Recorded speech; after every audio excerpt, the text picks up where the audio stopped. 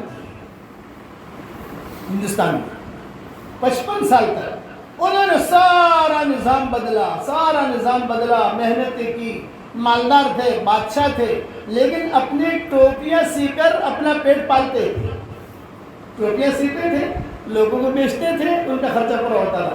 قرآن لکھتے تھے، قرآن ان کے ہاتھ کا لکھا ہوا ہے، قرآن دیوبند میں بھی ہے، کتب خانے ان کے ہاتھ کا لکھا ہوا، اس کو بیچتے تھے، لیکن بیت المال میں سے پیسہ نہیں دیتے تھے۔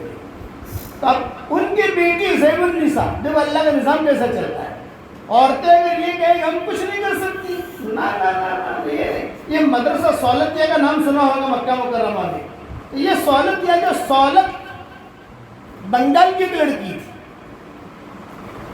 یہ اس کے نام پر بنا ہے مدرسہ سولتیہ، سولت بنگال کی لڑکی تھی، اس کا بھی قصہ عجیب ہے، میں پہلے ہی سنا دوں آپ کو اورنگزیب کا تو اورنگزیب نے علماء کی یعنی سارے علماء کو جمع کیا. 200 علماء آئے حجاز سے, 300 علماء ہندوستان کے, اور ان لوگوں نے مل کر اورنگزیب نے کہا کہ تم لوگ فتاوی لکھو, یہ لکھو, یہ لکھو. تو ان کے بڑے جو تھے سارے 500 علماء ہوئے. تو 500 علماء کے جو بڑے عالم تھے ان کا نام تھا مفتی نظام الدین. یہ ہمارا درس نظامی ہے نہیں, مدرسہ دیکھتے مجھے یاد ہے درس نظامی. یہ درس نظامی حضرت نظام الدین اولیاء سے نہیں چلا ہے, یہ درس نظامی ان سے چلا ہے. مفتی نظام الدین نام تھا ان کا, یہ بڑے تھے. اب یہ 500 علماء ایک مسئلے پر بحث کرتے ہیں, ایک جگہ پر آ کر ٹھہر جاتے ہیں کہ یہ مسئلہ اوکے ہے, سب نے اوکے کر دیا. اب مفتی نظام الدین تک پہنچنے کی ضرورت نہیں ہے, لیکن کسی مسئلے پر آ کر اٹکتے تو کہا جائے. اب مفتی نظام الدین کے پاس جاتے ہیں, یہ مسئلہ ہے, یہاں پر آ کر اٹکے ہیں, کیا کریں؟ تو مفتی نظام الدین جواب دیتے کہ یہ لکھ لو, معاملہ ختم ہو گیا. کبھی کبھار مفتی نظام الدین کہتے کہ بھائی میری بھی سمجھ میں نہیں آتا, چلو بادشاہ کے پاس چلیں گے, عالمگیر کے پاس. تو عالمگیر کے پاس جاتے ہیں, وہ عالمگیر کہتے ہیں کہ یہ لکھو, وہ کیا ہو گیا, معاملہ ٹھیک ہو گیا. عالمگیر یہ کہتے ہیں کہ بھائی یہ بات مجھے بھی سمجھ میں نہیں آتی, کچھ گنجلک ہے. 500 علماء تھک گئے, نظام الدین تھک گئے, عالمگیر تھک گئے. اب کون اس مسئلے کو حل کرے گا؟ یہ کہا میں زیب النساء سے پوچھتا ہوں. یہ تھی زیب النساء, کمانی تھی کہ اس نے شادی نہیں کی لیکن علم اتنا تھا. اخیر میں جو ٹچ ہوتا تھا, اخیر میں یہ سارے تھک جاتے, زیب النساء کے فتوے کے اوپر ان سارے علماء متفق ہو جاتے. اچھا, زیب النساء کا معاملہ ایسا تھا کہ 2 کلومیٹر پر پھیلا ہوا ان کا کتب خانہ تھا. بادشاہ سلامت کہتے ہیں کہ بیٹیا شادی کر لے تو جوان ہو گئے. میں نے کہا میں نے کتابوں سے شادی کر لی ہے, میری شادی نہیں کری. باندیاں کھڑی رہتی ہیں, نوکرانیاں, نمبر 1, نمبر 2, نمبر 3 لکھا رہتا تھا یہاں سے آگے کسی کو بھی آنے کی اجازت نہیں, صرف عالمگیر آگے آ سکتے ہیں, آنا ہوگا. پھر لکھا رہتا تھا یہاں سے آگے عالمگیر بھی نہیں آ سکتے, صرف عالمگیر کی بیوی یعنی میری ماں وہ آ سکتی ہے اندر, اور کوئی نہیں. یعنی عالمگیر کو جانے کی اجازت نہیں, عالمگیر وہاں تک جاتے. پھر عالمگیر ہم باندیوں سے کہتے ہیں کہ ہم زیب النساء سے مجھے ملنا ہے, تو تم جو ہے ٹائم لو. تو وہاں جا کر جاتی نوکرانیاں, خادمائیں, بے ابا ٹائم لے رہے, کبھی 15 دن کا ٹائم ملتا, کبھی مہینے کا ٹائم ملتا. اس ٹائم پر پھر یہ عالمگیر جاتی ہے, پوچھتے کہ اس مسئلے کا کیا حل ہے. وہ دیکھتی, وہ کہتی کہ ہاں یہ مسئلہ گنجلک والا ہے, مجھے کچھ وقت لگے گا. پھر جو وہ جواب دی کہ اس مسئلے کا حل ہے. اسی لیے آپ پرانی فتح عالمگیری دیکھو, پرانی ابھی تو بہت چھپ گئی, پرانی فتح عالمگیری کچھ مسئلوں کے اوپر زیڈ لکھا ہوگا, زے. اب دیکھو پرانی عالمگیر جب بھی دیکھنے کا موقع ملے آپ لوگوں کو, تو جہاں زے لکھا ہوگا مطلب کہ زیب النساء کا بتایا ہوا ہے, وہ نشانی تھی. اتنا علم تھا. آج ہے ہماری بچیوں کا بس اتنا علم, آٹا کپڑا سینے کا علم ہے, پکوان بنانے کا علم ہے, غیبت کرنے کا علم ہے, بہتان ماننے کا علم ہے, اچھے اچھے فیشن والے کپڑے پہننے کا علم ہے, میچنگ کا علم بہت ہے آج ہماری بچیوں کا. میچنگ کہ میچنگ والا جو ہے کرتا بھی ہونا چاہیے, ویسے اوڑھنی بھی ہونی چاہیے, ویسے گھڑی بھی ہونی چاہیے, ویسا جوتا بھی ہونا چاہیے. وہاں ہم نے ہماری زندگی صرف کی, انہوں نے اپنی زندگی وہاں صرف نہیں کی, انہوں نے دین کی خاطر اپنی زندگی صرف کی. تو عالمگیر کہتے تھے کہ مجھے حشر کے میدان میں اگر اللہ کہے گا کہ تو کیا لایا, میں زیب النساء کو کھڑا کر دوں گا. کل ایک بیٹی لایا, ان کو اپنی بیٹی کی شادی کا بہت فکر تھا عالمگیر کو. تو ایک مرتبہ رات کے وقت میں یا کسی وقت میں عالمگیر جو ہے بغیر پوچھے چلے گئے. باپ تھے, بادشاہ بھی تھے. تو یہ آئینے کے سامنے کھڑی ہوئی زیب النساء اپنے بال بنا رہی تھی, اور بال بناتے بناتے کچھ یعنی گنگنا رہی تھی, جیسے عورتوں کے آتے ہیں گنگنانے کی. رانی ہو یا مہترانی, گنگنانے کی ضرور. روٹی پکاتے پکاتے گنگنانے کی ضرورت ہے, سالن بناتے بناتے گنگنانے کی ضرورت ہے. یہ عورتوں کی عادت ہے کہ رانی ہو یا مہترانی, گنگنانے کی ضرورت. تو وہ بال بناتے بناتے گنگنا رہی تھی، عالمگیر میں وہ سن رہے تھے کہ کہیں کوئی غلط چیز تو نہیں گنگنا رہی ہے، تو وہ گنگنانے میں اللہ کی محبت کے اشعار کہہ رہی ہے. مجھے تجھ سے محبت ہے، اے اللہ اگر میں تجھے دیکھ لوں تو میں تیرے کپڑے بھی دھو دوں، میں تجھے دیکھ لوں تو میں تجھ سے پیار کروں، اے اللہ میں اگر تجھے دیکھ لوں تو میں کسی میں تجھے ہی پکڑ لوں، کسی کو نہ چھوڑوں. آخر میں دعا مانگی، اے اللہ تو مجھے بے عیب دل عطا فرما. قلب سلیم، قلب سلیم کا کیا مطلب ہے کہ بے عیب دل، کہ تو مجھے بے عیب دل عطا فرما. تو عالمگیر جو ہے بہت روئی اور عالمگیر نے کہا کہ بس میرا دانا جو ہے وہ اچھا ہے، میرا دانا وہ اچھا ہے. تو یہ مت سمجھو کہ عورتوں سے کچھ کام نہیں ہوتا، بڑے بڑے کام ہوں گے. شرط کیا ہے؟ ہماری سوچیں اچھی ہو، اچھی سوچ اچھے اثرات، بری سوچ برے اثرات. آپ جو بیٹھی ہیں اور سوچ رہی ہیں وہ سوچ بھی وہاں ریکارڈ ہو رہی ہے،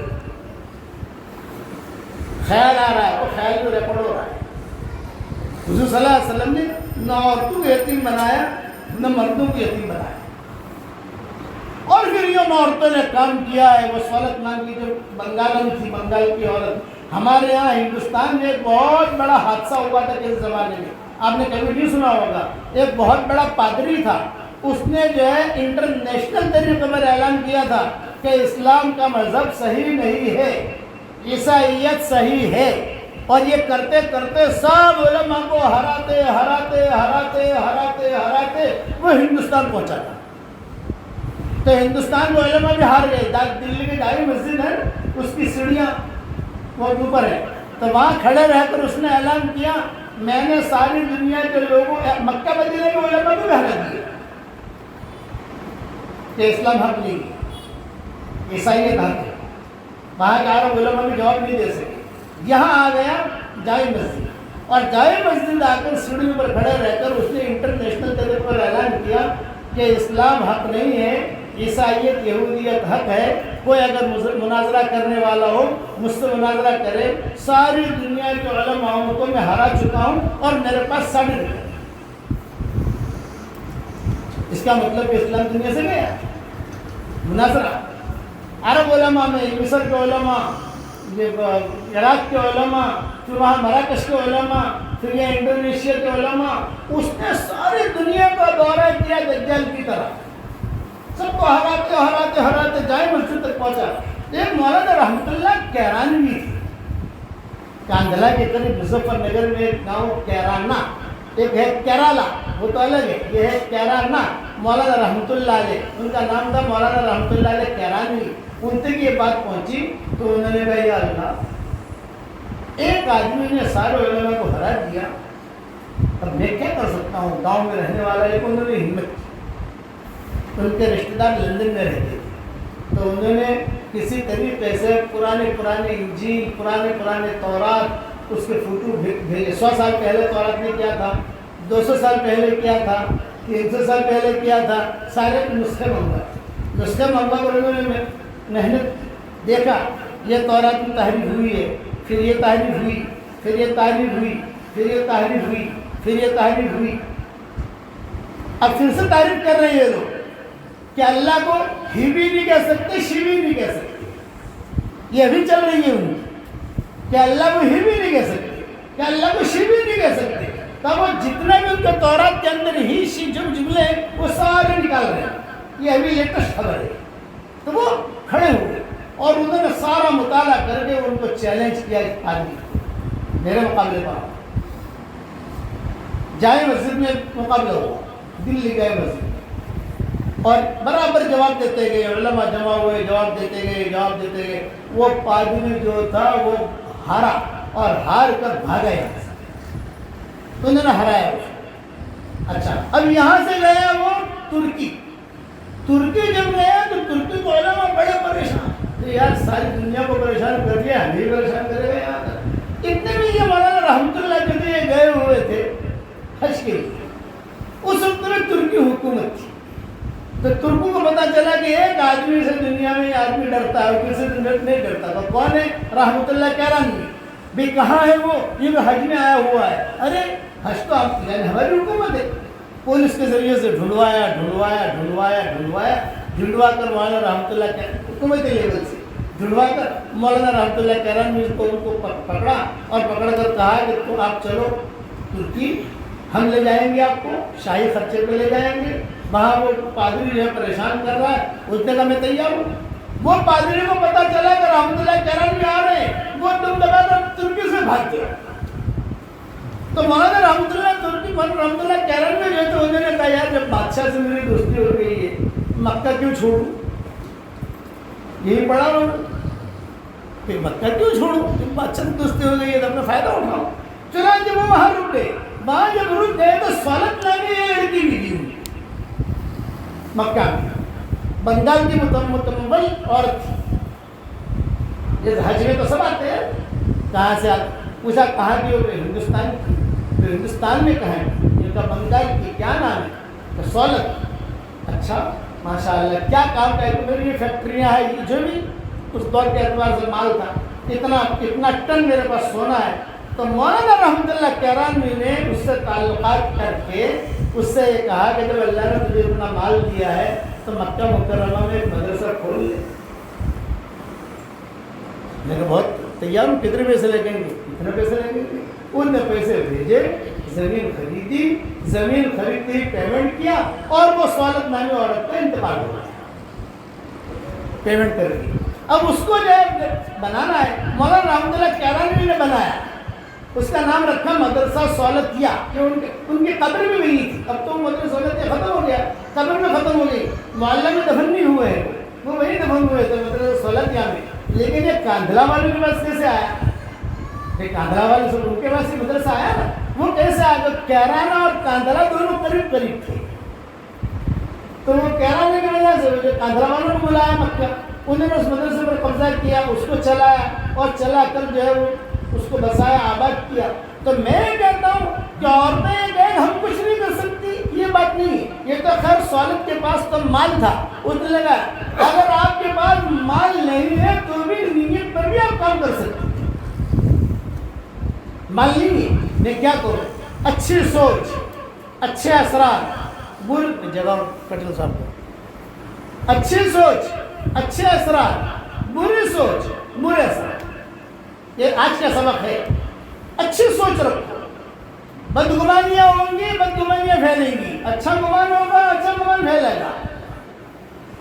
اور ہماری جو خواتین ہیں، یہ ہمارے خاص طور سے ممرہ کی، مجھے ممرہ اور میرا روڈ اس میں تمیز نہیں ہوتا، کوئی مجھے کہتے کہاں ہو، بھی میرا روڈ میں ہوں، وہ کہتے ہیں مولانا میرا روڈ تو ہمیں دکان بھی قریب ہے، مکان قریب ہے، عربی مجھے کسی کو پوچھ لو کہ ممرہ کیا ہے، میرا روڈ کیا ہے۔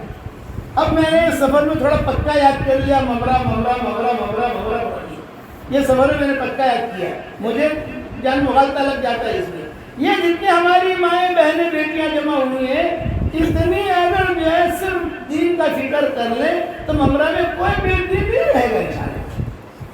پردے کا اہتمام، شوہروں کی اطاعت، بچوں کی صحیح تربیت، اللہ کے سامنے رونا، اللہ کے سامنے گڑگڑانا، مایوس نہ ہونا۔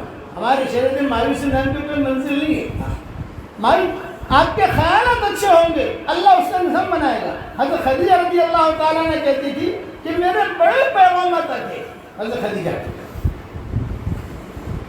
میں سوچتی اچھا تھی، اے اللہ مال میرے پاس بہت ہے اور مال والے بھی آ رہے ہیں، لیکن مجھے تو ایک اچھا ہیرا چاہیے۔ اسلام نہیں آیا تھا، ابھی مسلمان نہیں ہوئی تھی، کیونکہ اسلام تو بہت بعد میں آیا، لیکن حضرت خدیجہ رضی اللہ تعالیٰ عنہ، اس لیے میں نے یہ میرا بیان ہے مستقل، یوٹیوب پر بھی ملے گا، اچھی سوچ اچھے اثرات، بری سوچ برے اثرات۔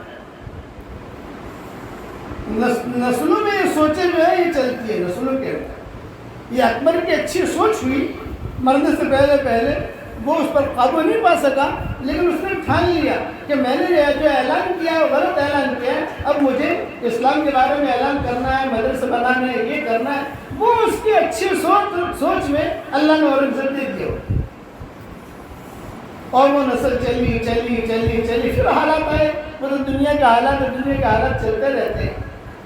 تو خدیجہ رضی اللہ تعالیٰ نے فرماتی تھی، میں روزانہ دعا کرتی تھی کہ اللہ ابھی میں جوان ہوں، بڑھاپے میں ڈیرا نہیں ڈالا ہے، مجھے شوہر کی ضرورت ہے، لیکن اللہ میں چاہتی ہوں کہ کوئی اچھا ہیرا ملے، اتنے میں حضور صلی اللہ علیہ وسلم مل گئے۔ اچھا یہ بات بھی عجیب ہے، دیکھتے ہی پہچان گئی، گھوڑے کی پیشانی میں قیامت تک نور رہے گا، روشنی نور، یاد رکھنا۔ گھوڑا جو ہے اسی لیے اگر اللہ نے مال دیا ہے زمینیں گھوڑے پالو، حدیث میں آتا ہے کہ تہجد کے وقت میں روزانہ گھوڑا اپنے مالک کے لیے مغفرت کی دعا کرتا ہے۔ اب 800 اسکوائر فٹ کے فلیٹ میں تو نہیں پال سکتے بھائی، وہ تو کوئی زمین ہو، لیکن میں نے یہ حدیث سنا دی آپ کو کہ اگر اللہ نے مال دیا ہے، فراوانی ہے، تو گھوڑا بھی رکھتا ہے، وہ اپنے مالک کے لیے مغفرت کی دعا کرتا ہے روزانہ، اسی لیے اللہ نے گھوڑے کی قسم کہی، والعادیات ضبحا فالموریات قدحا، حالانکہ دوسرے جانور بہت ہیں، ان کی قسم اللہ نے نہیں کی، اس کی قسم کہی، اس میں اللہ نے خیر رکھی، ہر میں اللہ نے خیر رکھے۔ ناپاک سے ناپاک جانور ہے، اللہ نے اس میں بھی خیر رکھے ہے۔ سور یہ ناپاک سے ناپاک ہے، خراب سے خراب ہے، کہ سور ہماری یعنی محاورے میں کسی کو گالی دینی ہو، خنزیر جیسا ہے، سور جیسا ہے، لیکن فقہاء نے لکھا ہے کہ اللہ نے اس میں بھی خیر رکھی۔ تو کسی نے پوچھا بھی اس میں کیا خیر ہے، یہ کہا صبح میں سوتا ہوا نہیں ملے گا، سب سے پہلے روزی تلاش کرنے کے لیے سارے جانوروں میں یہ خنزیر سب سے پہلے چل لیتا ہے۔ آپ گاؤں میں دیکھو، جہاں آپ کے دیہات ہے، وہاں جہاں سور ہوتے ہیں، وہاں جا کے دیکھو، صبح میں ایک سور بھی سوتا ہوا نہیں دکھے گا، یہ بولے اللہ نے اس کی خاصیت رکھی۔ فی بکورہا جملے آتے ہیں، فی بکورہا ہوا احسن فی بکورہا، کیا مطلب؟ صبح کی روزی کو تلاش کرنے میں ہر جانور سے ہی آگے، اور شیر ہر جانور کے پیچھے۔ وہ آخر میں جاگے گا، آخر میں اٹھے گا، پھر جو انگڑائی لے گا، پھر انگڑائی لے کر دیکھے گا دائیں بائیں کہیں کوئی چیز ہے کہ نہیں، یہ وہ ناشتہ واشتہ نہیں کرتا، منہ نہیں دھوتا۔ حیات الحیوان ایک کتاب ہے، حیات الحیوان، حیوان کی زندگی، اس میں ساری چیزیں ملیں گی آپ کو۔ سب سے آخر میں وہ اٹھے گا اور اٹھ کر جو ہے وہ دیکھے گا، پھر جہاں پر بھی اس کو ہاتھ لگا شیر کیا اور اس کا شکار کیا، شکار کر کے پیڑ بھر لیا، اب بیٹھ گیا، اب 2 دن کی اس کی فرصت، پھر اٹھے گا۔ لیکن سور میں یہ چیز نہیں ہے، روزانہ علی الصباح تہجد کے وقت میں جہاں فرشتوں کا نزول ہو گیا مکمل، تہجد کے وقت میں فرشتوں کی 3 جماعتیں آسمانوں سے آتی ہیں۔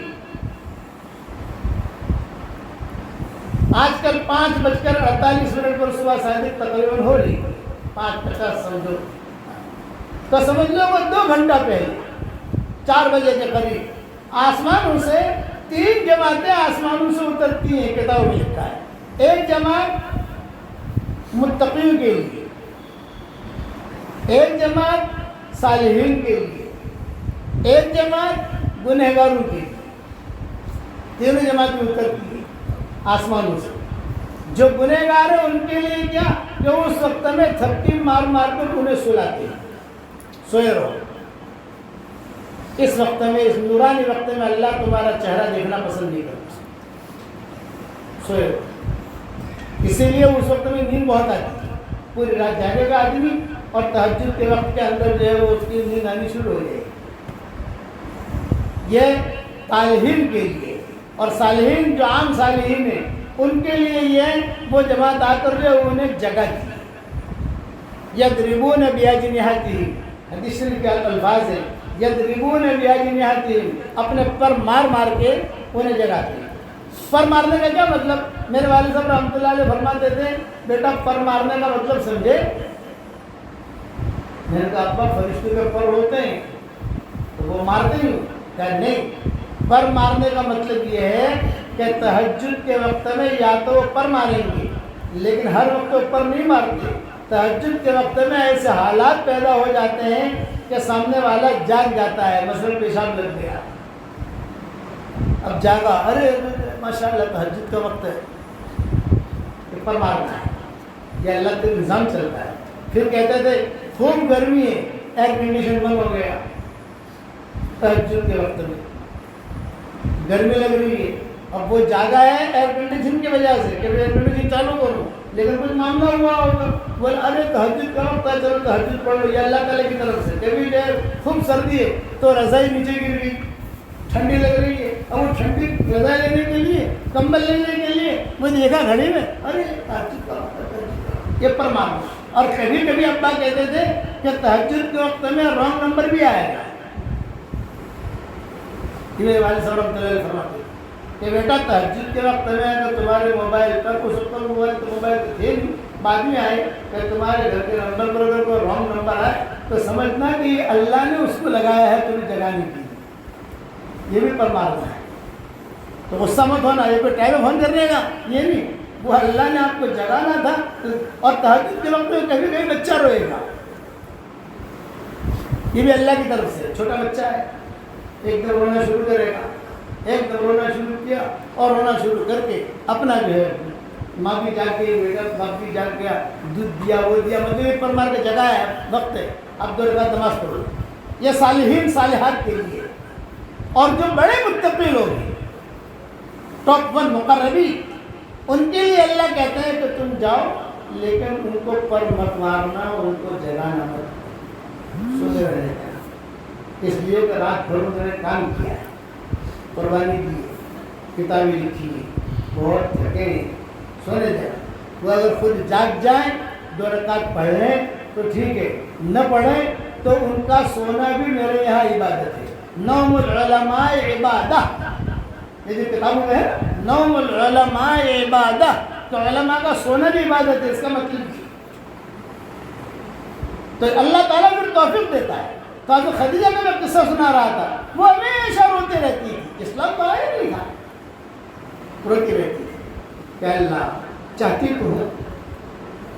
تو ہوں نکاح کرو، لیکن کوئی اچھا، وہ نگاہ تھی، پہچان لیا، جیسے موسیٰ علیہ السلام کو شعیب علیہ السلام کی بیٹی نے پہچان لیا، جیسے زلیخا نے یوسف علیہ السلام کو پہچان لیا۔ اصل میں وہ عشق معرفت ربانی تھی۔ سارے مفسرین تفسیر کرتے کرتے کرتے کرتے کرتے آخر میں پہنچیں گے تو آخر میں کہیں گے معرفت ربانی تھی، شادی کیسے ہوئی، یہ ہوا یہ ہوا یہ ہوا، ربانی معرفت پہچان گئی کہ نبی ہونے والا ہے۔ شعیب علیہ السلام کی بیٹیاں جو ہے یہ پہچان گئی تھی کہ یہ بہت بڑا آدمی ہونے والا ہے، اسی لیے ان کے قصے کتابوں میں بہت آتے ہیں۔ خدیجہ بھی پہچان گئی تھی کہ یہ کچھ ہے، یہ کچھ ہے۔ جب 23 سال 24 سال کی عمر ہو گئی حضور صلی اللہ علیہ وسلم کی، ابو طالب نے بلایا، بیٹا محمد یہاں پوچھا ہے، پر بٹھا کر سعدیہ بھی بیٹھی، فاطمہ سعدیہ، یہ ابو طالب کی بیوی تھی، فاطمہ سعدیہ، اور حضور صلی اللہ علیہ وسلم فاطمہ سعدیہ کی بہت تعریف کرتے تھے، بہت تعریف کرتے تھے، بہت پیار کرتے تھے حضور صلی اللہ علیہ وسلم۔ جتنا فاطمہ سعدیہ کا حضور صلی اللہ علیہ وسلم نے تذکرہ کیا ہے، کیونکہ بچپن میں حضور صلی اللہ علیہ وسلم ابو طالب کے گھر رہے، تو فاطمہ سعدیہ نے حضور صلی اللہ علیہ وسلم کی خدمت، یعنی حضرت علی کی حقیقی والدہ ہے، دوسرے کی حقیقی والدہ ہے، بے جعفر کی حقیقی والدہ ہے، سب کو ایک طرف کر دیا۔ حضور کہتے تھے میرا خیال رکھتی تھی۔ چنانچہ جب فاطمہ سعدیہ کا انتقال ہوا تو حضور صلی اللہ علیہ وسلم نے حضرت عمر بن خالد سے کہا ڈبل قبر بنانا، ڈبل، سنگل نہیں، 2 آدمی کی قبر کھودنا۔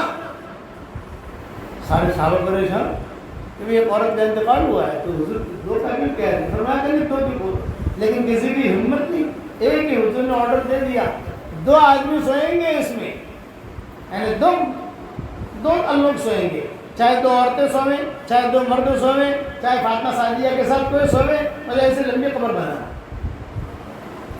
جنازہ آیا، قبر تیار ہو گئی، حضور رو رہے تھے، بقی کی بات ہے، جن بالکل غربت وہاں جو ہے جب جنازہ آیا تو فاطمہ سعدیہ کو اتارا اور پھر حضور صلی اللہ علیہ وسلم خود اتر گئے اور حضور سوئے۔ یہ ایک ہی ہماری شریعت میں ایک ہی عورت ہے جس کے ساتھ حضور نے یہ معاملہ ہے۔ پھر حضور روئے، پھر حضور نے حضور نے 2 جملے کہے، میرے کپڑے میں کفن دینا، حضور کا کپڑا، اور اس کے لیے ڈبل قبر بنانا۔ ایک طرف میں سوؤں گا، ایک طرف فاطمہ سعدیہ سوئی، حضرت فاطمہ کی ساس، حضرت علی کی والدہ، ابو طالب کی بیوی، بچپن حضور کا ان کے ساتھ گزرا ہے۔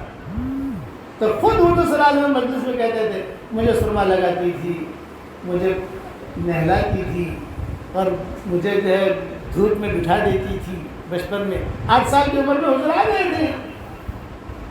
تو حضور صلی اللہ علیہ وسلم جب لیٹے تو لیٹنے کے بعد صحابہ نے کہا کہ حضرت آپ نے کیا کیا؟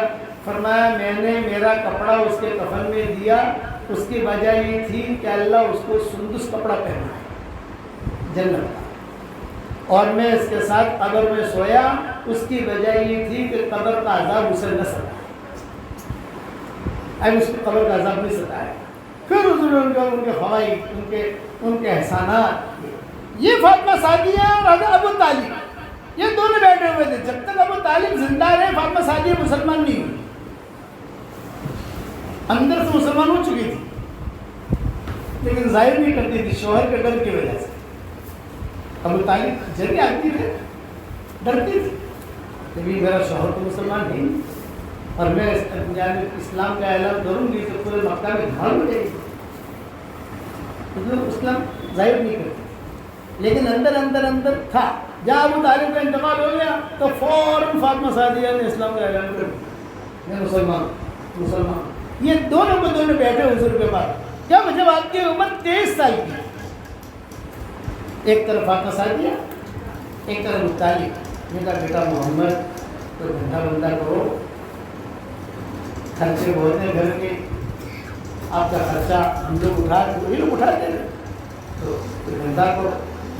تو فاطمہ سعدیہ تو خاموشی سے سن رہی تھی لیکن ابو طالب بول رہے یہ کرو۔ تو آپ نے جواب دیا بیوی کیا کیا؟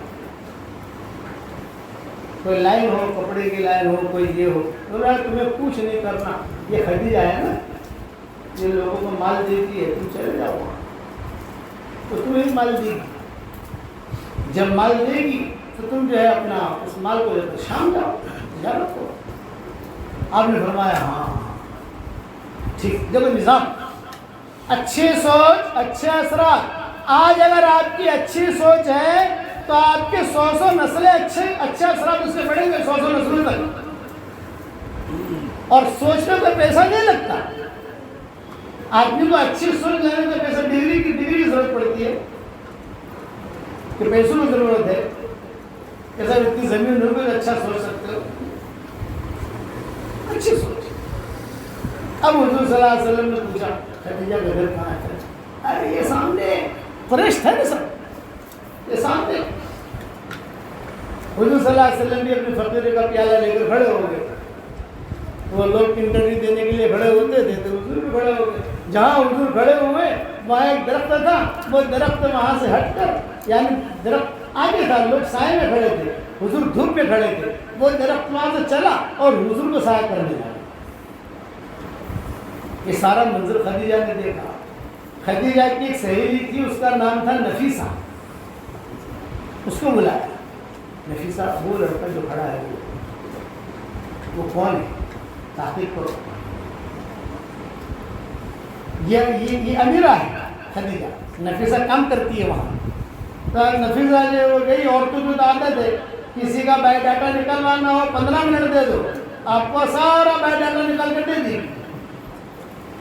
کسی کا یہ بایو ڈاٹا نکلوانا ہو، لڑکے کا ہو یا لڑکی کا ہو، آج کل تو واٹس ایپ کا زمانہ ہے، اتنا واضح میں صبح جو ہے سبق روانہ کرتا ہوں اور 2 منٹ میں 3 منٹ میں امریکہ سے مجھے میرے سبق آنے شروع ہو جاتے ہیں، پاناما سے، امریکہ سے، آسٹریلیا سے، فجی سے، یعنی جیسے گروپ میں چلتے ہیں نا، تو مجھے بھی اپنا گروپ نمبر معلوم ہے، میرا ہی نمبر ہے، وایا چلا تو شام ہوتے ہوتے تو ماشاءاللہ ساری دنیا میرے موبائل میں آ جائے۔ کبھی لوگ میری کتاب مجھے ہدیہ دیتے ہیں، ہماری کتاب مومن کا ہتھیار، بکھرے موتی، ہم نے لکھی ہے، وہ اللہ نے توفیق سے لکھی، تو لوگ کبھی سفر میں کبھی آپ چہرے سے کوئی اچھے لگتے ہیں ماشاءاللہ یہ کتاب پڑھو بہت فائدہ۔ میں نے کہا بہت کون سی؟ اچھا ماشاءاللہ بہت اچھا، اللہ جزائے خیر، اللہ جزائے خیر، میں لے لیتا ہوں، میں منع نہیں کرتا، یہ خیر اللہ نے اس کے دل میں ڈال۔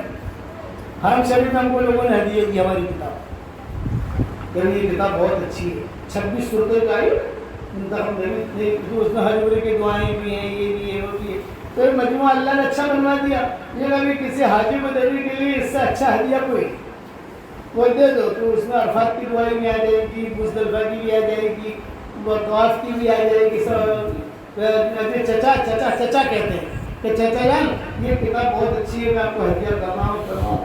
پھر کبھی کبھار تو بہت ہوشیار ہوتا ہے، پڑھا لکھا، میں آپ کا نام لکھ کر دوں آپ کو ہدیہ، آپ کو یادگار رہے گا، میرا نام مجھے ایسے دے دو، میں لکھ لوں گا، نہیں یادگار رہے گا آپ کو کہ میں نے کس نے دیا تھا، حرم نے دیا تھا، تاریخ لکھوں گا، پھر میں اپنا نام بتاتا ہوں تو شرما او ہو آپ ہی نے کی، میں نے کہا میری ہے کتاب، اب میں تیرا نام لکھ کر تجھ کو ہدیہ کرتا ہوں،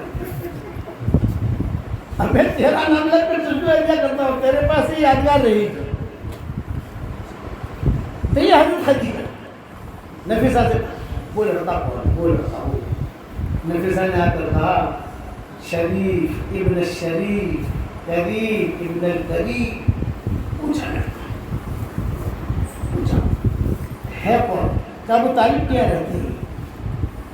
اچھا فاطمہ سعدیہ کی زر پرورش ہے، اچھا فاطمہ سعدیہ کی اونچی اور شمار ہوتی، بلایا حضور نے، بھائی کیا نام ہے آپ کا؟ کہ محمد ابن عبداللہ ابن عبد المطلب۔ اچھا آپ کیوں آئے ہو؟ مطلب سب لوگ پیسہ لیتے ہیں، میں بھی پیسہ لے کر تجارت کروں۔ اچھا ٹھیک ہے، سب کو نمٹا کر ان کو پیسہ دیا، حضور صلی اللہ علیہ وسلم کو اپنے غلام کو ساتھ کیا اور سفر کے لیے حضور کو روانہ کیا۔ راستے میں جناتوں کے قصے، راہبوں کے قصے ہوتے رہے، واپس آئے، جب خیریں چل رہی ہیں، خدیجہ کہہ رہی تھی میرا خواب پورا ہو گیا، ایسا لگ رہا ہے میرا خواب پورا ہو گیا، ایسا لگ رہا ہے میرا خواب پورا ہو گیا، لیکن اب سفر میں 6 مہینے کے بعد واپسی ہوگی، کبھی 4 مہینے کے بعد واپسی ہوگی، ہماری جب سفر تو تھا نہیں، کبھی 8 مہینے کے بعد واپسی ہوگی۔ غلام کو کہا کہ پورے سفر میں یہ کیا کرتا ہے پورا خبر رکھنا، کیا کرتا ہے، ساری تاریخ محفوظ ہوگی۔ جب آئے حضور صلی اللہ علیہ وسلم، حضرت خدیجہ نے جو ہے عورتوں کو جمع کیا، وہ لڑکا جو آ رہا ہے دیکھو جس طرف بھی سے گزر رہا ہے سارے درخت اس کے سامنے جھک رہے ہیں، اشجار احجار، جو آپ کی عمر 24 سال کی تھی، 24 سال، جب حضور صلی اللہ علیہ وسلم آئے اہلاً سہلاً اہلاً سہلاً، ماشاء اللہ کیا دھندا کیا ہوا سب کچھ، تو حضور صلی اللہ علیہ وسلم نے پوٹلیاں بنا دی تھی، یہ راس المال کی پوٹلی، یہ نفع کی پوٹلی، نفع میں آپ کا اتنا میرا اتنا، بھئی یہ میرا ہے یہ آپ کا ہے، یہ راس المال۔ خدیجہ جو بیٹھی دیکھ رہی تھی، نفیسہ بھی بیٹھی ہوئی تھی، وہ غلام جو ساتھ گیا تھا وہ بھی بیٹھا ہوا تھا، راستے میں غلام سے لڑائی ہو گئی تھی کسی مسئلے میں، اس غلام کی کسی سے لڑائی ہوئی، تو حضور نے کہا لڑو مت، میرا اتنا پیسہ جائے گا، آپ نے فرمایا کہ حساب کتاب ہوگا میں میرے مال میں سے تجھے دے دوں گا، لڑ مت، تو حضور نے وہ حساب کی چکایا۔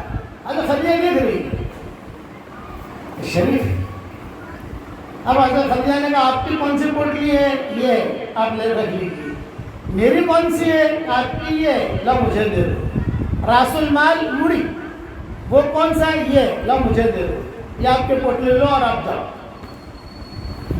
حساب کتاب کلیئر ہو گیا۔ حضور جب روانہ ہونے لگے تو خدیجہ نے بلایا محمد یہ آپ، یہ کہا کہ میرا نفع بھی دے دو، میرا نفع وہ بھی لے جاؤ۔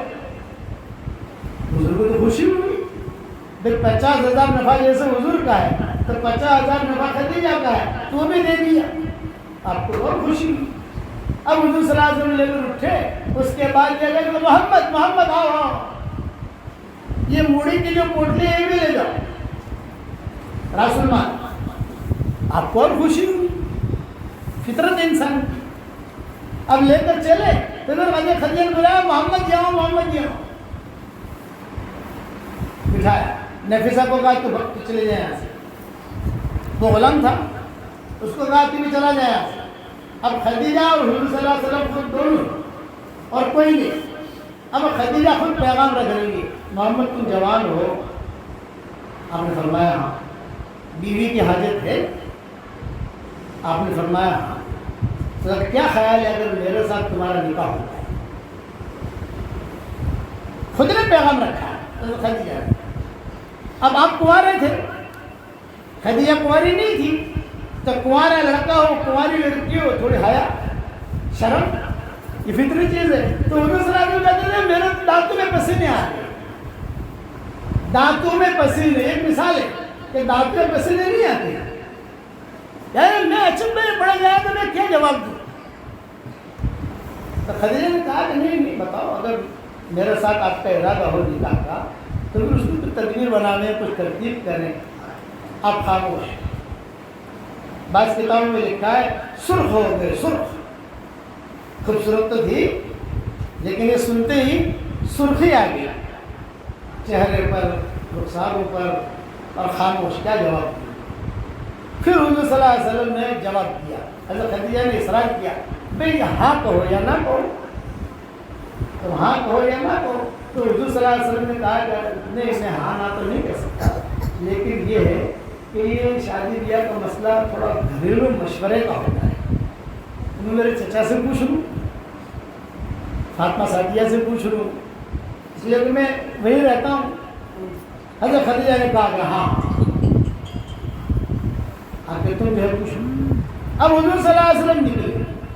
جب نکلے حضور صلی اللہ علیہ وسلم تو وہ خوشی تھی, 4 خوشیاں تھیں. ایک تو اپنا نفع ملا, دوسرا تو خدیجہ کا نفع ملا, تیسرا خدیجہ کی پوری موڑی ملی, اور چوتھا اس نے خود نے شادی کا پیغام دیا. یہ 4 خوشیاں اکٹھی ہو گئی. جب باہر نکلے تو بولے کہ میں جو ہے اپنا گھر کا رستہ ہی بھول گیا.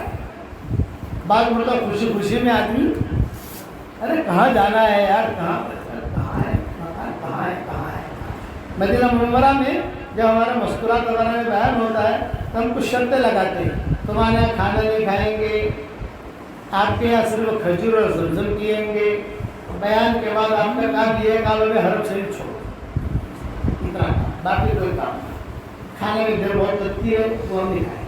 سب طے کر کے بیان کے لیے جاتے ہیں تو جو حرم ہمیں چھوڑنے کے لیے حرم شریف آتا ہے تو وہ احد کی طرف بھاگتا ہے, گاڑی بھگاتا ہے. ارے بھائی یہ تو احد جا رہا ہے, حرم تو یہ ارے حضرت آپ میرے قریب بیٹھو تو بھول گیا مجھے کہاں جانا ہے. کبھی قبا کی طرف مل جاتا ہے, ارے یہ تو قبا لے جا رہا ہے, یہ ماما تو مجھے حرم شریف جانا ہے. تو حضرت فرماتے ہیں کہ میں بھی ایسا اچھا میں پڑ گیا, 4 خوشیاں انسان میں کھڑا کہاں جاؤ, کون سی گھر ہے. بعد میں ہاں یہ ہے یہ. اب گئے وہاں فاطمہ سعدیہ بھی تھی, وہاں ابو طالب بھی تھے, وہاں سارے کے ساتھ اہلا محمد آ گیا, دھندا کر کے آ گیا. بیٹھے حضور صلی اللہ علیہ وسلم, یہ میرا نفع, یہ خدیجہ کا نفع, یہ موڑی, یہ ساری کی ساری. گھر والے خوش ہو گئے, وہ بھی غریب تھے, ابو طالب بھی غریب تھے, خرچے کے مسئلے تھے, اور خوشی ہوئی گھر میں. پھر کہا کہ ایک بڑا مسئلہ ایک یہ بھی آیا ہے, ایک بہت خوشخبری خبری کی بات بھی ہے. ابو طالب نے کہا کیا؟ خدیجہ نے مجھے تنہائی میں کہا ہے میرے ساتھ نکاح کر لے. ابو طالب نے کہا تم نے خواب دیکھا ہوگا, وہ عورت کو پیچھے سے نکاح کرنے والے پورے 5 میں 10 ہو گئے. باقی بیان لمبا ہو گیا, معاف کر دینا, میں اسے ختم کرتا ہوں کہ وہ جو ہے کہ تو نے خواب دیکھا ہوگا. نہیں خواب نہیں دیکھا, پکی بات ہے. تو فاطمہ سعدیہ نے کہا کہ تم ابھی کہو ابو طالب سے, تم ابھی کہو. خدیجہ کو جا کر پوچھو. ابو طالب نے خدیجہ سے پوچھا ایسی ایسی بات ہے. میں نے رکھا ہے پیغام, میں نے رکھا ہے. اچھا تم نے رکھا ہے تو باپ کو کیسے سمجھاؤ گی؟ تمہارے باپ ایک بٹ والے آدمی ہیں, تو اس کا ٹینشن مت لو, میں نے ترتیب بنا دی ہے. میں کیا ترتیب بنائی دی ہے تھوڑا ہمارے سمجھ میں آئے. یہ کہ میرے باپ کو روزانہ مغرب کے بعد سورج غروب ہونے کے بعد 1 بوتل شراب پلاتی ہے, اور جب کوئی بڑا کام کرنا ہوتا ہے, کہ بڑے چیک پر سگنیچر کرنا ہوتا ہے, بڑا کام کرنا ہوتا ہے, تو میں 2 بوتلیں پلا دیتی ہوں. تو جس دن نکاح والی بات ہوگی 2 بوتلیں پلا دوں گی. تو ہر بات تو اوکے یس, وہ ٹینشن مت لو, وہ سیٹنگ میں کر لوں گی گھر. خالی محمد تیار رہے گی نہیں, تم تیار ہو گے نہیں. شادی ہوئی, وہ لمبا چوڑا قصہ ہے, کیسے آئے, کیا ہوا, مہر کیا طے ہوا. جب بعد میں کبھی سنائیں گے انشاءاللہ جب رخصتی کے لیے حضور داخل ہوئے رات کے وقت میں شب زفاف میں غرفہ خاص میں، تو خدیجہ نے حضور کا ہاتھ پکڑا اور حضور کا ہاتھ پکڑ کر کہا کہ محمد میں تمہارا ہاتھ جو پکڑ رہی ہوں میرا کوئی ارادہ نہیں ہے، صرف ایک بات کی مجھ سے ضمانت کر لو اور ایگریمنٹ کر لو، ایک زمانہ آئے گا کہ اللہ آپ کو نبی بنائے گا، آپ کے پیشانی سے نبوت کا نور ٹپکتے ہوئے دیکھ رہی ہوں، اللہ تمہیں نبی بنائے گا، جب اللہ تمہیں نبی بنائے خدیجہ کو طلاق مت دے دو، خدیجہ کو طلاق مت دے دو، نبی بنو گیا۔ حضور اس پر بہت گئے، ابھی تو 25 سال کی عمر ہے، نبوت ملنے میں تو 15 سال باقی ہے، 40 سال کی عمر میں ملنے والی ہے نبوت، لیکن وہ پہچان گئی کہ عورت کی آنکھوں میں بھی اللہ نے کشش رکھی ہے، اچھی کشش یا بری کشش، یہ ذہن میں رکھنا، یا تو اچھے کو چھانٹے گی یا برے کو چھانٹے گی۔ ایک تفصیل بہت لمبی ہے، بعد میں کبھی سنائیں گے انشاءاللہ۔ آج تو یہ سارے کے سارے نیت کر رہے اچھی سوچ اچھے اثرات، بری سوچ برے اثرات۔ آج سے اگر تم نے اچھی سوچ بنانی شروع کر دی اور وہ اچھی سوچ پر دنیا میں تم کامیاب نہیں ہوئے، اس اچھی سوچ کے اثرات آپ کی 100 نسل تک چلیں گے۔ جیسے اکبر نے اچھی سوچ بنائی تو اس کے نسل کے اندر فلاں پیدا ہوا، فلاں پیدا ہوا، فلاں پیدا ہوا، سب نے دین کا کام کیا۔ اس کے لیے ہمارے دعوت کا کام ہے، گھروں میں تعلیم، قرآن شریف کی تلاوت، احکام الہی کو پورا کرنا، حضور صلی اللہ علیہ وسلم کے طریقوں پر چلنا۔ اس کے لیے جماعتیں بھی ہمارے یہاں سے نکلتی ہیں، مستورات کی جماعتیں بھی نکلتی ہیں، چلے کی نکلتی ہے، 10 دن کی نکلتی ہے، کبھی 3 دن کی نکلتی ہے، لیکن مشورے سے ہمارا کام جو ہے مشورے سے چلتا ہے۔ اس کے لیے بھی نام لکھاؤ اور سب ارادہ کرو، جو مرد حضرات بیٹھے ہیں یہ بھی ارادہ کریں اور یہ بھی عزائم کریں کہ انشاءاللہ مرتے دل تک دین کے کام کو اپنا کام بنا کر زندگی گزاریں گے انشاءاللہ۔ اب جو ہے آپس میں نام لکھوا لیں گے وہ لوگ، وہی یہاں لکھ لو کون تیار ہے جو بیٹھے۔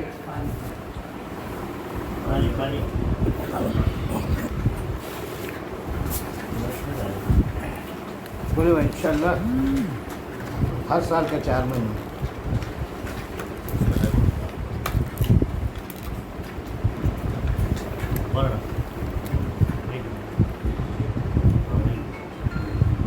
بولے بھائی، جس کا چلا نہیں لگاؤ نیت کریے۔ جو مستورات کی ذمہ داری میں تشکیل کی وہ حلقہ بنا کر پرچے کو سب کو دیے گئے ہیں، وہ فوراً 5-10 منٹ میں تشکیل کر لیں اور پھر انشاءاللہ اس میں نقل چلنا ہے۔ آج جو ہے مسجد ساز میں مغرب کے بعد حضرت کی بات ہے، وہاں پر اپنے گھر کے بہن کو، باپ کو، بھائی کو، بیٹے کو، شوہر کو، سب کو بھیجنے کی فکر کریں اور وہاں سے نقل جماعتیں بنے گی اور 15 شعبان کی جماعتیں بنے گی اور 4 مہینے کی جماعتیں بنے گی، بیرون کی جماعتیں بنے گی، آپ کی فکروں پر بنے گی سر۔ تو یہ جو بہنیں ہیں جلد سے جلد تشکیل کرتے ہیں، اللہ آسان تھا۔ دعا کر لیں، بعد میں کر دیں گے۔ نہیں ہماری ترتیب بنی ہوئی ہے، ہم گاڑی تیار رکھتے ہیں، ہم وہاں گھر پہ پڑھیں گے نماز، لیکن وہاں سب نظام بنا ہوا ہے۔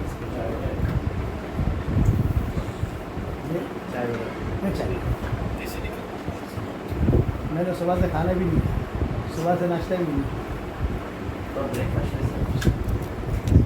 آپ اس کا کوئی فکر نہ کریں، ابھی تو ہمیں خالی صرف ہماری گاڑی میں بٹھا دی، اور ہمارا دوسرا کام بھائی آپ ہیں نا، یہ ہے اللہ میں دعا کرا دوں، دعا کے بعد کام پورا کر لیں گے، ہاں کر لیں گے۔ دعا کے بعد دعا ہو رہی ہے، دعا ہو رہی ہے، دعا کے بعد اپنا نام لکھوا لیں۔ میں ایک دعا پڑھا رہا ہوں، پڑھ لیں تاکہ کیش بزنس بھی ہو جائے اپنا۔ پڑھو میرے ساتھ، ربنا اغفر لی ولوالدی وللمؤمنین یوم یقوم الحساب۔ حدیث شریف میں آتا ہے جو اتنا پڑھ لے اس وقت میں جتنے مسلمان مرد عورتیں دنیا میں ہوں گی ان سب کے برابر اللہ اسے نیکیاں دے گا۔ جتنی مائیں بہنیں بیٹیاں سب نے پڑھی تو ہمارے اکاؤنٹ کے اندر نیکیاں آ گئی۔ اسے پڑھتے رہو، دعاؤں کا اہتمام کرو اور اللہ تعالیٰ ہم سب کو عمل کرنے کی توفیق عطا فرمائے۔ اللہم صلی علی محمد وعلی آل محمد كما صليت على إبراهيم وعلى آل إبراهيم إنك حميد مجيد اللهم لك الحمد كله ولك المن كله ولك الشكر كله ولك الخلق كله ولك الفضل كله وإليك يرجع الأمر كله وإليك يصعد الكلم الطيب كله لك الحمد بالإسلام لك الحمد بالإيمان لك الحمد بالقرآن لك الحمد حتى ترضى لك الحمد إذا رضيت لك الحمد بعد الرضا اللهم آت نفوسنا تقواها وزكها أنت خير من زكاها أنت وليها ومولاها اللهم لا تردنا خائبين بل ردنا إلى ديننا ردا جميلا اللهم لا تنزع منا صالح ما أعطيتنا اللهم اجعل ثارنا على من ظلمنا وانصرنا على من عادانا ولا تجعل مصيبتنا في ديننا ولا تجعل الدنيا أكبر همنا ولا مبلغ علمنا ولا إلى النار مصيرنا واجعل الجنة هي دارنا وقرارنا ولا تسلط علينا بذنوبنا من لا يخافك فينا ومن لا يرحمنا اللهم بارك لنا في رجب وشعبان وبلغنا رمضان اللهم سلمنا لرمضان وسلم رمضان لنا وسلمه لنا متقبلا وسلمه لنا متقبلا وتسلمه لنا متقبلا یا ذا الجلال والاکرام۔ اے اللہ ہمارے گناہوں کو معاف فرما، اے اللہ ہماری خطاؤں سے درگزر فرما، اے اللہ جتنی مائیں بہنیں بیٹیاں بہویں جمع ہوئی ہیں، جتنے بھائی جمع ہوئے ہیں، ہم سب کی قیامت تک کے آنے والی نسلوں کو قبول فرما۔ اے اللہ ہمارا کھویا ہوا دین ہمیں واپس دے دے، ہمارا کھویا ہوا قرآن واپس دے دے، ہماری کھوئی ہوئی عزتیں واپس دے دے۔ اے اللہ پورے ممرہ والوں کو قبول فرما، پورے ممرہ والوں کو قبول فرما، ایک ایک بچے کو قبول فرما، ایک ایک بچی کو قبول فرما۔ اے اللہ جس کرم سے آپ نے ہمیں یہاں جمع کیا ہے، تیرے اسی کرم سے جنت الفردوس میں، تیرے نبی کے پڑوس میں، ہماری قیامت تک کے آنے والی نسلوں کے ساتھ تو ہم سب کو جمع فرما دے۔ اے اللہ ہمیں خالی ہاتھ واپس نہ لوٹا، تیرے دربار میں کوئی آئے خالی ہاتھ واپس چلا جائے، یہ تیری شان کے خلاف ہے، یہ تیرے علم و طبع کے خلاف ہے، یہ تیری بلندی کے خلاف ہے۔ سو کے قاتل نے تیرا دروازہ کھٹکھٹایا، تو نے کھول دیا، بدکار عورت نے تیرا دروازہ کھٹکھٹایا، تو نے کھول دیا۔ اے اللہ اب ہم تیرا دروازہ کھٹکھٹا رہے ہیں، تو ہم سب کو معاف فرما دے۔ اے اللہ یہ مجمع جو آمین کہہ رہا ہے، کسی کے باپ کا انتقال ہو چکا ہے، کسی کے ماں کا انتقال ہو چکا ہے، کسی کے ماں اور باپ دونوں کا انتقال ہو چکا ہے، وہ قبروں میں انتظار میں کہ کوئی ہمارے لیے بھی دعائیں مغفرت کرتا ہے کہ نہیں کرتا، کوئی ہمیں بھی یاد کرتا ہے کہ نہیں کرتا۔ اے اللہ ہمارے ماں باپ کی مغفرت فرما، ہمارے ماں باپ کی مغفرت فرما، ہمارے ماں باپ کی مغفرت فرما، ان کی ہڈی ہڈی کو جنت نصیب فرما۔ اے اللہ ان کی ہڈی ہڈی کو جنت نصیب فرما۔ اے اللہ ایک دن آئے گا ہم بھی دنیا سے رخصت ہو جائیں گے، آج دوسرے کی موت کی خبریں ہمارے کانوں تک پہنچتی ہیں، ایک دن ہماری موت کی خبر دوسروں کے کانوں تک پہنچے گی۔ کوئی پانی گرم کر رہا ہوگا، کوئی نہلا رہا ہوگا، کوئی کفن تیار کر رہا ہوگا، کوئی مشک اور عنبر لگا رہا ہوگا، کچھ لوگوں کو کندھوں پر سوار کیا جائے گا۔ یہ سفر ہوائی جہاز کا نہیں ہوگا، ریل کا اور کار کا نہیں ہوگا۔ محبت کے دعویٰ کرنے والے کچھ مٹھیاں مٹیاں ہدیے میں پیش کریں گے، ایک جملہ کہہ کر واپس لوٹیں گے، قبر تک آپ کا اکرام کر لیا، قبر تک آپ کا ساتھ دے دیا۔ اے اللہ تو اس وقت میں ہمارا معین اور مددگار بن جا، ہمارا معین اور مددگار بن جا، ہمارا معین اور مددگار بن جا۔ اے اللہ اس وقت سے لے کر قیامت تک جتنی تیری مخلوق آئے ان کی ساری پریشانیوں کو تو دور فرما اور ان کی ساری حاجتوں کو تو پورا فرما۔ یہ مجمع جو آمین کہہ رہا ہے یا جہاں کہیں بھی آمین کہی جائے، جن کے لڑکے اور لڑکیاں شادی کے لائق ہوں، غیر شادی شدہ ہوں، بہترین جوڑوں کا ان کے لیے انتظام فرما، جو بے اولاد ہوں نیک صالح اولاد انہیں نصیب فرما، جن کے اولاد تہ مگر نافرمان ہے ان کی نافرمان اولاد کو فرما بردار بنا دے۔ اے اللہ اگر فضل کرے تو چھٹیاں اور اگر عدل کرے تو لٹیاں، ہمارے ساتھ فضل کا معاملہ فرما دے، عدل اور انصاف کا معاملہ نہ فرما، ہمارے اس گاؤں میں اور اس شہر میں آنے کو قبول فرما، یہاں سے جانے کو قبول فرما، یہاں آنے کو قبول فرما، یہاں سے جانے کو قبول فرما، ایک ایک عورت کو قبول فرما لے، ہمارے اس ممرہ سے اے اللہ زنا کے اڈوں کو ختم فرما، نشے کے اڈوں کو ختم فرما، حرام بستروں کو اکھاڑ کر پھینک دے، حرام بستروں کو اکھاڑ کر پھینک دے اور حلال بستروں کا اس امت کے لیے انتظام فرما دے۔ اے اللہ جو مانگا وہ عطا فرما، مانگنے سے رہ گیا عطا فرما، تیرے دربار میں کوئی بھی آتا ہے تو اسے خالی ہاتھ واپس نہیں لوٹاتا ہے۔ اے خوبصورت پردے والے، اے خوبصورت چادر والے، ہمارے عیبوں پر پردہ ڈال دے، ہمیں مستقبل الاخیار میں شامل فرما دے، بھلے بندے بندیوں میں شامل فرما دے، ہواؤں کے ساتھ جو خیریں آتی ہیں وہ خیریں ہمارے لیے مقدر فرما، ہواؤں کے ساتھ جو برائیاں آتی ہیں ان برائیوں سے عافیت سے تو ہماری حفاظت فرما۔ اے اللہ اگر آپ نے ہمارا نام سعید اور نیک بختوں میں لکھا ہو تو ہمارا نام انہی میں لکھے رکھیو، اور اگر آپ نے ہمارا نام شقی اور بدبختوں میں لکھا ہو تو ہمارا نام ان کی فہرست سے مٹا دینا، اور نیک لوگوں کی فہرست میں ہمارا نام لکھ لینا۔ لکھنا بھی آپ کا کام ہے، مٹانا بھی آپ کا کام ہے، لوح و قلم بھی آپ کے پاس ہے۔ صلحاء میں تو ہمیں شامل فرما دے، صالحات میں شامل فرما دے، صالحین میں شامل فرما دے۔ اے اللہ ہمیں مانگنا نہیں آتا مگر تجھے دینا تو آتا ہے، اپنے کرم سے تو عطا فرما، اپنے فضل سے عطا فرما، اور اپنے فضل و کرم سے ہماری ساری دعاؤں کو قبول فرما۔ سبحان ربک رب العزت عما یصفون وسلام